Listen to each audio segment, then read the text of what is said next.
Today, we speak with one of the stunning homeopaths on my team, Jagoda Salewska. Jagoda is a conventional medical pharmacist turned homeopath who also uses additional skills in her clinics, such as kinesiology. She has helped so many of the clients in our community, and I'm constantly getting messages from clients saying how much they appreciate Jagoda's support and deep knowledge. Jagoda has a special interest in supporting the health and well-being of dogs with homeopathy, as well as supporting people with dental issues and clients with strep throat, UTIs, and other infections. Be sure to join Yagoda's Facebook groups called Homeopathy for Strep Throat, UTI, and Other Infections, as well as the other very popular Facebook group called Homeopathy for Teeth. You can book a free 10-minute discovery call with Yagoda at www.eugeniekruger.com and click on bookings. If you'd like to learn more about Yagoda, you can also visit her website at www.yagodahomeopathy.com. Thanks for listening. Welcome to the Homeopathy Hangout, where we discuss all things homeopathy from around the world. And now my mum and your host, Eugenie Kruger. Hello, homies, and a very warm welcome to Homeopathy Hangout.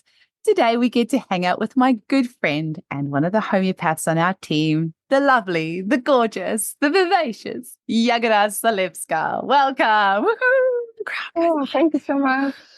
It's been a while.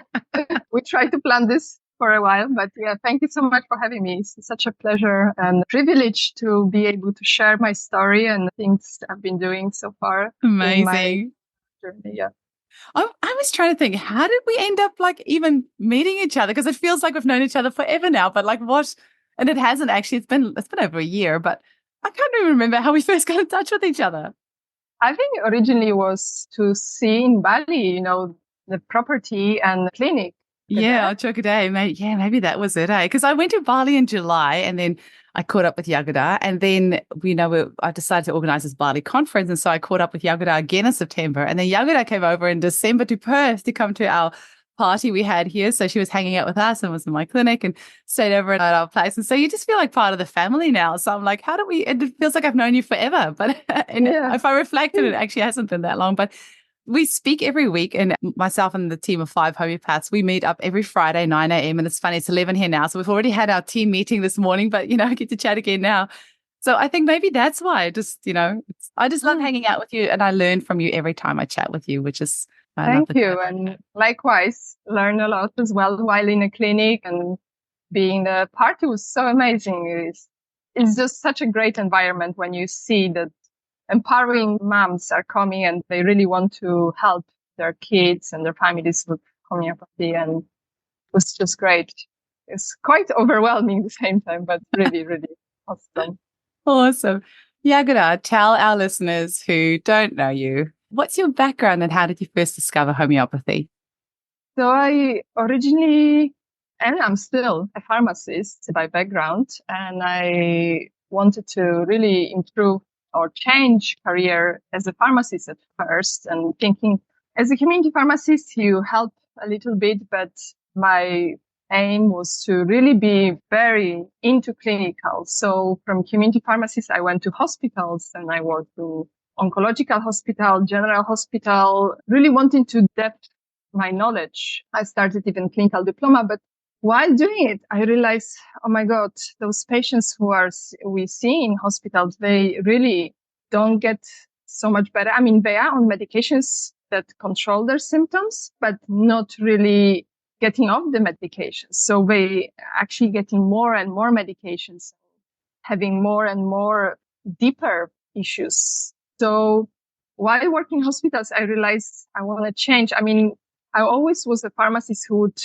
first and foremost recommend you to take vitamin C, garlic, and a rest when you come to me. And I was really strict about things like antibiotics. And I still have this mind that we need to really protect those for really severe states where they are for emergency, not for common things.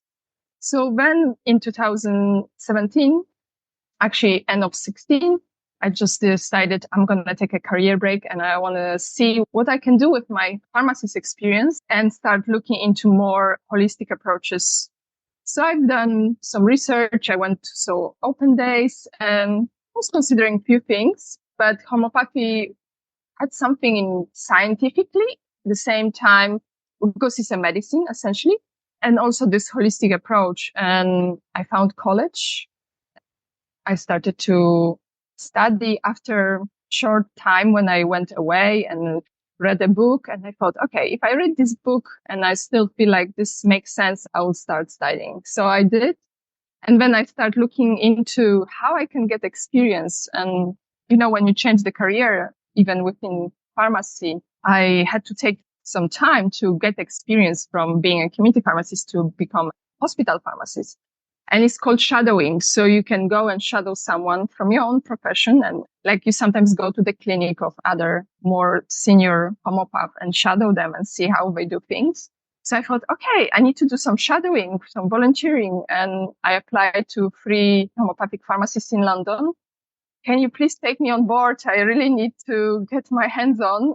And one of them, Ainsworth at the time, was looking for pharmacists. So I was quite lucky because from starting in college, the beginning of May, I started working in Ainsworth like end of July. So really just at the beginning of my studies, but being there, it really gave me a great exposure to remedies, how you make the remedies and everything else. So I had the fast track in a way, in that sense.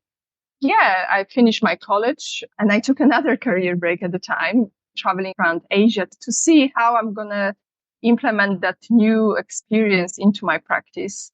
It didn't take that long when I came back that I really wanted to start practicing, but then we had a pandemic. So I had the opportunity to go back to Ainsworth and help them out during that time, which was really, really intense time, but at the same time, also so much learning about all of this was going on and helping people who are really struggling and not having anyone or, access was limited to things. So they were calling Ainsworth and we really, really helped so many people with their anxiety and just generally with supporting them on so many levels. And at that point, I really wanted to start practicing on my own. And since I was in Bali and other places in Asia in 2019, I really wanted to come back to Bali. And at some point, I realized I just want to start my own journey within practice. So I left London, I left Ainsworth, and I went to live around Europe at the time. But Bali was there, and then there was a big pull to come when I started to study here with Jagoda Transformational Alchemy course, which incorporates many things, not only homeopathy, but also herbal medications, herbal tinctures and spagyrics, also something called kinesiology, which is muscle testing, and having the diagnostic tool just enrich my practice. And I'm in Bali and practicing online, which allows me to be anywhere. I mean, Bali is fantastic to live, and I really enjoy being here and seeing patients from US, from Europe, from anywhere, from Australia as well. So yeah, that's me in a nutshell, my story from the past 6 years. And I just want to say Ainsworth, for those who don't know, is actually appointed by the British royal family, right? Yes. We were serving queen at the time. Now I believe they're serving king. So yeah, it's one of those places that can help royal family when they need. That is really impressive. That's really impressive. And now tell us a little bit about animals as well, because you see patients all over the world, but you also see doggies all over the world. And that was also when you joined our team. I was just so grateful that you treat doggies, because in our little Facebook group, every single day there are people posting, wanting help for their dogs. Tell us a little bit about why you decided to specialize in that area as well, and what is it that you enjoy about that, and what sort of things do you commonly see?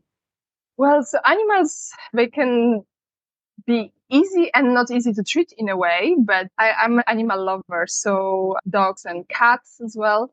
It's about sensing things from animals a lot. So when I got the tool of kinesiology, I thought how great that would be to help those who cannot really say what they feel. When I start looking into and studying the conditions of the animals, I was like, okay, they are not so very different from what we treat in humans. A lot of them, like skin problems, digestive problems, anxiety problems, you name it. I mean, teeth problems, ear problems. Yes, we can all relate to those. It's just about knowing different remedies and also how the dogs behave, and it's based on observation of the owner. I found it very rewarding when you can help. Having a kinesiology, it allowed me to connect with the dog and be kind of more successful with the treatment. So treating things which sometimes are related, unfortunately, to medications as well, post vaccinations, lots of skin problems in dogs is kind of amusing because it's not only what we give to the dogs, but also from environments. So sometimes even walking in a park where they spray a lot of chemicals, glyphosate, that can cause allergic reactions in the dogs. And being a homeopath is like being a detective, you know that. So we kind of get into the details and then go around and see what could be a cause, and then addressing obviously the cause is the key here. So it's all the same rules applies to animals. It's really amazing how easy and in a way how they quickly react to the remedies as well. And there's no bias here because they don't know what we're giving them. So whoever says that there's a placebo effect, the dog will not know if they're getting real medication or not. Exactly. So, yeah. And what sort of questions, like for doggy consults, what are the types of things that you'll ask the person? Also, do you do it off photos, or do you physically need to see, the dog in the background while you're doing the consultation, or what sort of information do you request from people? I like to see the dog during the consultation, but then I use the photographs of the dogs. So I always want to know a little bit of the background story, like obviously any medical procedures, any medications that were used. Their personality is important as well to know if they are fearful, how they behave with strangers, what's their kind of habits and what they like, what they don't. Are they thirsty? Are they not? Are they hot? Anything what you would ask the just normal person as well. And if they want to eat a lot or not. Are they playful? Do they like to swim or not? And all this builds up a little personality, kind of constitutional personality picture of the dog.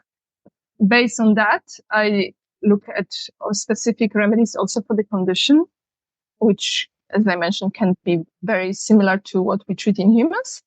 And then we work on the constitutional level as well as the specific remedies for the whatever is happening at the time, supporting liver, supporting sometimes kidneys. It all depends during the shock, because the shock can also be something that started the condition in a dog. And you've also managed to get loads of experience with being on the Homeopathy 24/7 team for quite a while now. And you're always on there helping people and supporting people and seeing clients all over the whole world. So, I mean, how incredible that you can have this career where you're sitting in beautiful Bali and you get to make impact all over the world by helping people and animals. I mean, that's pretty freaking cool. Yes, that's also mind-blowing in a way. Like we can work and help people who are so far away. And sometimes I say, I'm in the future, they're in the past, 14 hours behind my time or something. So there's a little joke about that. And yes, it's a great impact you can make every now and again. I think how I can change my approach and what else I can do. And just recently I came up, okay, we're going to talk about the teeth because it's something I also like to help with. And specializing in the teeth started when I watched the movie. I don't know if you've seen The Root Cause. I've heard of it. I haven't watched it yet. Yeah, it's an amazing documentary about the root canals and how it's a very gray area in the dentistry. Am I to say, it's my opinion, obviously, everyone can have their own, but it's something we don't know much about as a patient. And not necessarily we are informed about everything, what it takes or what might be a consequence. So that documentary really explains greatly how, in a way, the need or really wanting to save a tooth, something that becomes dead, essentially, if it cannot be healed, became a trend. Long-term conditions in a patients and often very deep pathological states might occur due to that. And that was my first encounter of the teeth. And then I start looking into and how everything in the body is connected with the teeth. So every single tooth is connected with specific meridians and specific internal organs, where all of this can be either because of the organ is taxed by toxicity, but also emotions that are stored in that organ. So there are often problems with molars, and top molars would be a connection with the lungs and large intestine. Yeah. So looking into the organ and then relating that back to the tooth, or vice versa. What do you need to work first? Do you need to first release emotions from the organs or have support on a physical level of the organs? Because often we see that a lot in the teeth group, that there is nothing wrong with the tooth per se. The dentist cannot tell that something is wrong with the tooth. And then there's pain, there's sensitivity, there's something making a patient uncomfortable. So that's why it's so important to look on both sides rather than just looking into one thing. You know? Oh yeah, that's a great Meridian chart you're just showing. I've just shared screen here for those of us listening in on Rumble or YouTube. There you can see the tooth meridian chart. But if you just type in meridians and teeth, it should come up. And there's a few different ones online, but it will tell you which tooth is related to which organ. And that is actually a very important piece of information. And your Homeopathy for Teeth Facebook group, it's got something like 17,000 people or 18,000 people now. What are you up to now?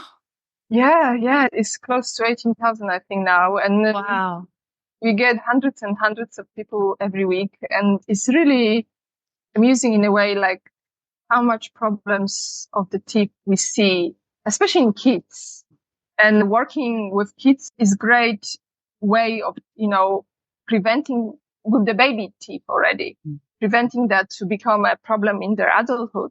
But at the same time, it's like you wonder why there's so much problems with the teeth those days. And is it the food, which I'm sure it plays a big role in the whole thing, because otherwise it's like, why would you have so much issues with the teeth? I mean, it's generation by generation, things getting more weaker.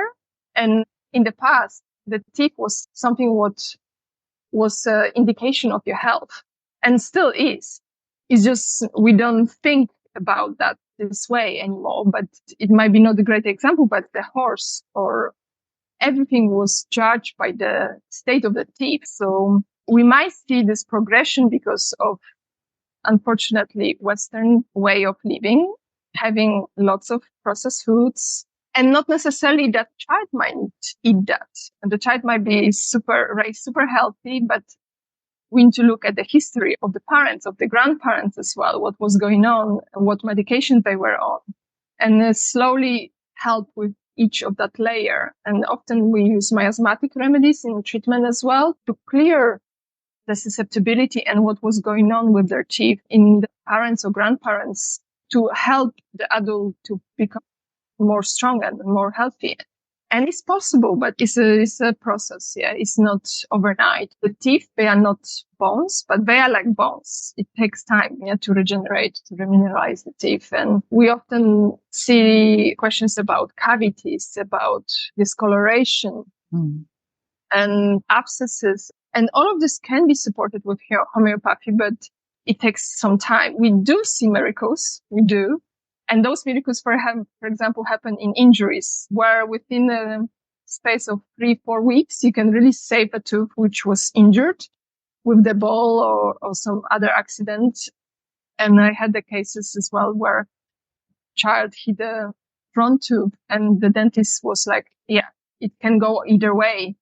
It can die, but it's not given. And having remedies like arnica and hypericum for a good few weeks could save your tooth alongside other remedies.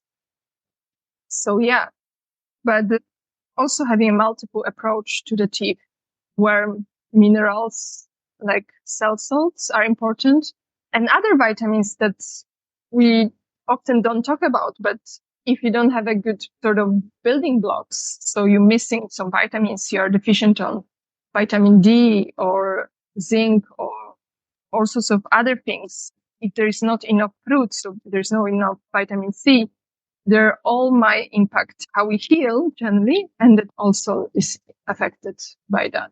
So yeah, it's looking at the whole person in a way, working with teeth and working with the process, essentially, rebalancing the body to heal itself. You've just reminded me to put my strong teeth mix into my water bottle because I I have this tooth. I've mentioned it on the podcast multiple times, but it should have been pulled 8 years ago. I was told by Sanctuary Dental in Auckland over 8 years ago that the tooth needs to come out because I wasn't going to have a root canal. And then about 4 years ago or so, I was told by another dentist. Well, actually, I should backtrack. I managed to then use homeopathic, created this remedy called Strong Teeth Mix. And it's got tissue salts in it, calc phos, calc fluor, calc carbon, silica, and just like a 6x potency. And so I just hammered that. I took that a lot. And then I changed my diet up. I was having lots of chicken livers and bone broths and things like that. And then also having xylitol after meals and just making sure I'm having lots of water and rinsing my mouth after I've eaten. Because there were 2 books that really made a huge impact in my life. One is Healing Tooth Decay Naturally by Ramil Nagel. And another one is Kiss Your Dentist Goodbye by Dr. Ali Phillips. And they come from 2 different points of view, which I really like because Ramil Nagel keeps on harping on it's all in the gut. It's all in the gut. You need to have lots of chicken livers and lots of fat-soluble vitamins and lots of good fats and things like that to help the teeth. Whereas Kiss Your Dentist Goodbye comes from a different angle. It's the fact that she's a dentist and she says your teeth are bathed in your saliva 24/7. So if your saliva is acidic, it's going to be pulling calcium from your teeth to neutralize the pH of your saliva. So I think these 2 books work together really well because you need to get both of them right. And so between all of that, using xylitol and, using charcoal, bentonite clay type toothpaste, and then having this strong teeth mix in my water bottle, I managed to keep that tooth in my mouth for 8 years. And then funny enough, on New Year's Day this year, this bits of it broke off. And went to the dentist once again for the 3rd time, mentally preparing myself. This tooth's going to get pulled. But this dentist is amazing. He was like, no, I can fix it for you. So he has, but it's a little bit painful. And so I've been doing the oil pulling and I'm back onto my strong teeth mix. And it's just when I get a little bit slack. But this tooth is here. If it wasn't for homeopathists, it would have been pulled a very, very long time ago. So I'm very grateful for the help homeopathy has given me. But I quickly want to mention, I've just recently listened to an amazing podcast. It's called Red Pill Your Health Cast, and they have an episode there on biodentistry or something like that it's called, which was so, so, so interesting. And they just talk a lot about the palate and the tongue function. And she mentioned 2 things in there, which I didn't know about. One was that she talked something about the flow of minerals through the teeth or there's somewhere other flow through the teeth. And she said it always cycles from inside to outside, but there's 2 times in your life during puberty and when you're pregnant, when it goes the reverse. So the bacteria and stuff are pulled from the mouth through the teeth and then through the pulp and stuff. I'm probably like butchering this whole explanation, but just go listen to that episode. But I thought that was really interesting because it's so important that we are aware of this and that we let our teenagers and our pregnant mums know that it's more important than ever that they have good dental care during puberty and when they're pregnant. Because you do get these mums that joke, I've lost this tooth was what I lost with Johnny, and this tooth I lost with Susie, and this tooth I lost with so-and-so, because our dental needs change during pregnancy. And that's where homeopathy can be really great. And just being aware that, apparently your saliva is more acidic when you're pregnant. So you do need to be more careful that you are having some water or some xylitol or something after a meal to neutralize that pH, and have your strong teeth mix in your water bottle every day. And these and medications during pregnancy, how that can affect the development of the child's teeth. Yes, and early childhood as well. Antibiotics specifically, they can really put in danger the development of the teeth. Unfortunately, some of them, because when they affect the liver, they do affect essentially other organs, other things as well, like teeth. But that's amazing what you were saying about that. I need to look into that. Yeah, I really enjoyed that podcast, actually. It's really, really good. And you've also written a ebook on teeth as well, which actually one of my clients emailed me yesterday. She's like, I've been reading Yagoda's book. I really like it. And I actually learned this and this. So she actually queried me on some things based on, what she got some ideas for how it can help her based on your book, which I thought was really nice. But how do people get hold of that? They can download for free from either my website or Homeopathy 247 website. So it's a free book which can help you through dental surgery in a preparation before. There are remedies that you can use before surgery, and Emerald is one of those remedies that can really make extraction really smooth, and even some wisdom teeth that difficult to pull, they can really benefit from that.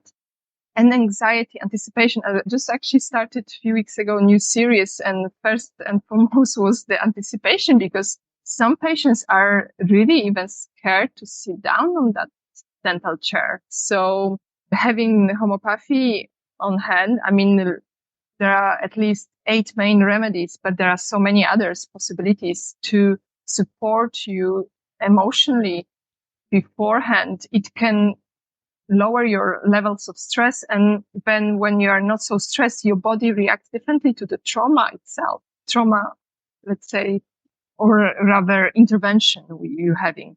So having those, and then there are things you can use if there is procedure, very, very long procedure. During the procedure, like magnesia phosphorica, even a little bit in your water, you rinse your mouth with during, like, let's say, few hours procedure, which helps with the muscles, because obviously muscles get cramping and painful. The job becomes painful when it needs to be open so long.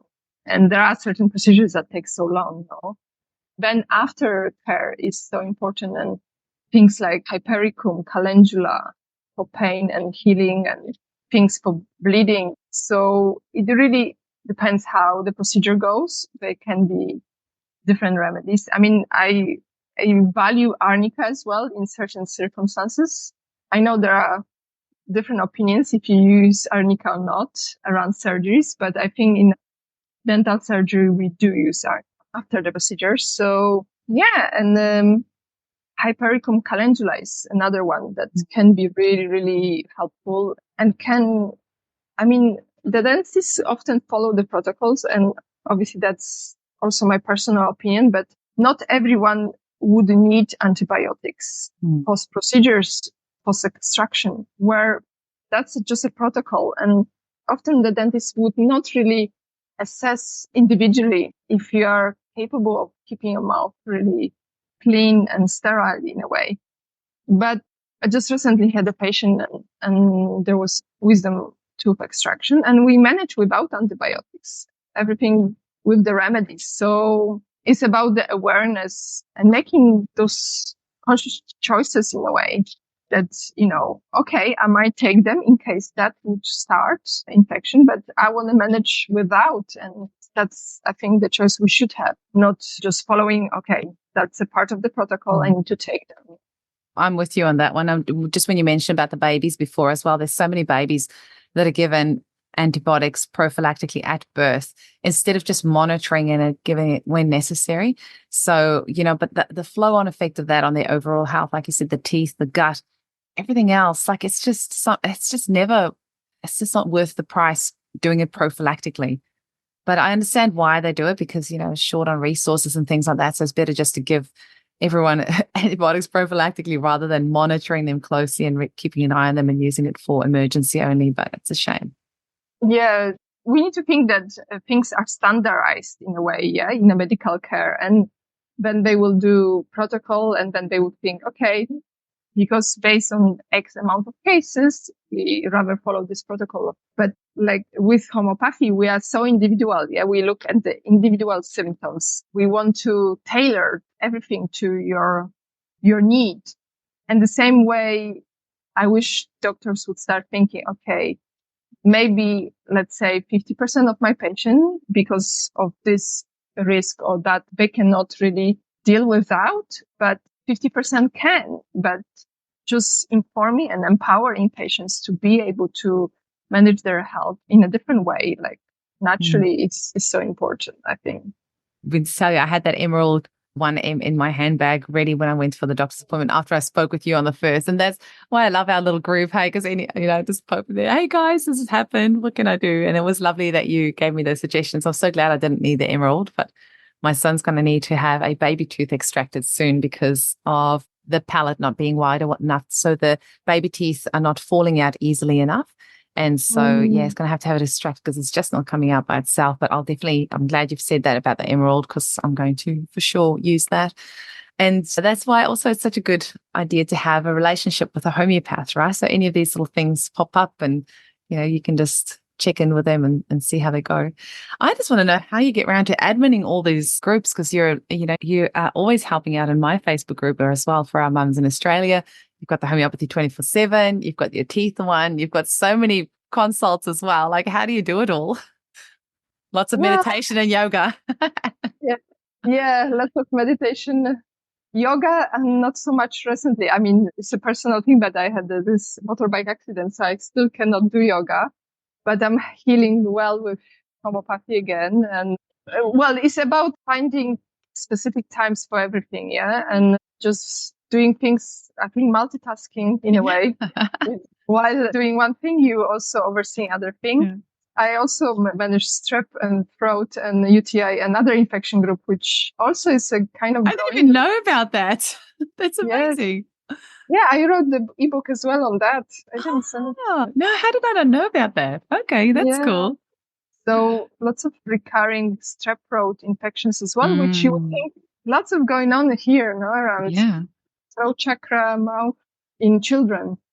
And that's another thing that often happens, that they want to remove the tonsils, which is a battle when there is, let's say, strep throat or a tonsillitis a few times a year.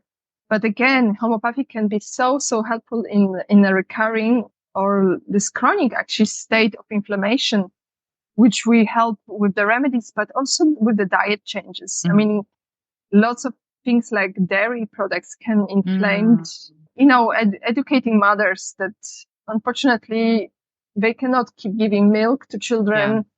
They cannot keep giving dairy and cheese and yogurts, which all great, but okay, not yogurt, but use the kefir. At least it's fermented, and maybe not cow milk. There are so many now plant-based alternatives, or goat if the child likes it.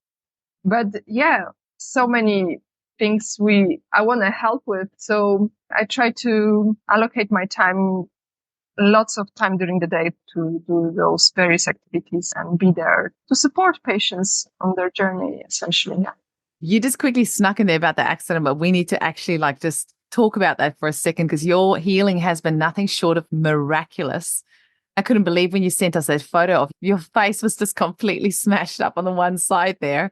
And it feels like it was just a week or so later, and anybody looking at you on YouTube right now would never know that just a week ago your face was all in scabs. You just look perfect. So just tell us a little bit about that in your healing journey and how you've used homeopathy alongside a few other things as well. Yes, so homeopathy was the first thing I asked for. It was unfortunate me going inexperienced rider in Bali, thinking that I can go on a bike, but ended up in a ditch road. And because of I had a helmet, but the visor was open. And part of my face got scratched and all over here. But yeah, so emergency remedies, which became like my first thing to go, was arnica, and lots of arnica, lots of ruta graft, lots of aconite as well at first. But other things which... Ruta graft for the ankle? Yes, that was for my ankle. And other things which we not really commonly use, but you can use them as well, like adrenaline, endorphins. I didn't take a single painkiller. They didn't offer in the first place. I would probably say no then, but then the first night was terrible. And using that in a homeopathic form really saved my life. Oh, that's interesting, like endorphin and homeopathic potency. Oh, interesting. Yes. And then gradually there were other remedies also to support healing, like calendula and symphytum for the bone and rustox. Also, at some point, I included phosphoric salts, like 5-phos, it's called. So, Calphos and a few others. So, yeah. And I was also surprised how quickly this healed, because you often get that scab and then it starts bleeding. But no, it's just really. It's unbelievable. Because when I saw that happen, because I wanted to create this little reel of all of us in the team, where we pass each other a little remedy, and then you injured your face, and I'm like, oh man, we're going to have to wait a month now for Yagoda to heal up so we can do this reel. Just as, as a joke. Obviously, my main concern was your well-being, just in case anyone thinks I'm a cold-hearted, bitch. But I couldn't believe it. In fact, then I was like, oh, it was so quick. Now we have to get this reel done now. I was hoping I had a bit more time.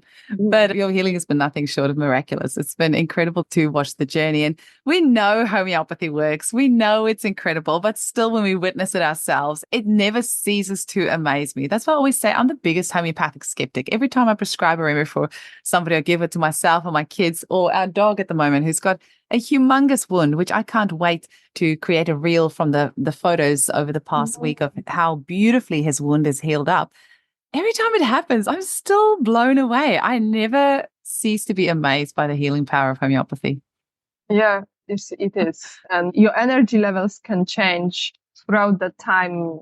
I mean, I'm still healing a little bit my ankle, which will take some more time because I twisted 3 times.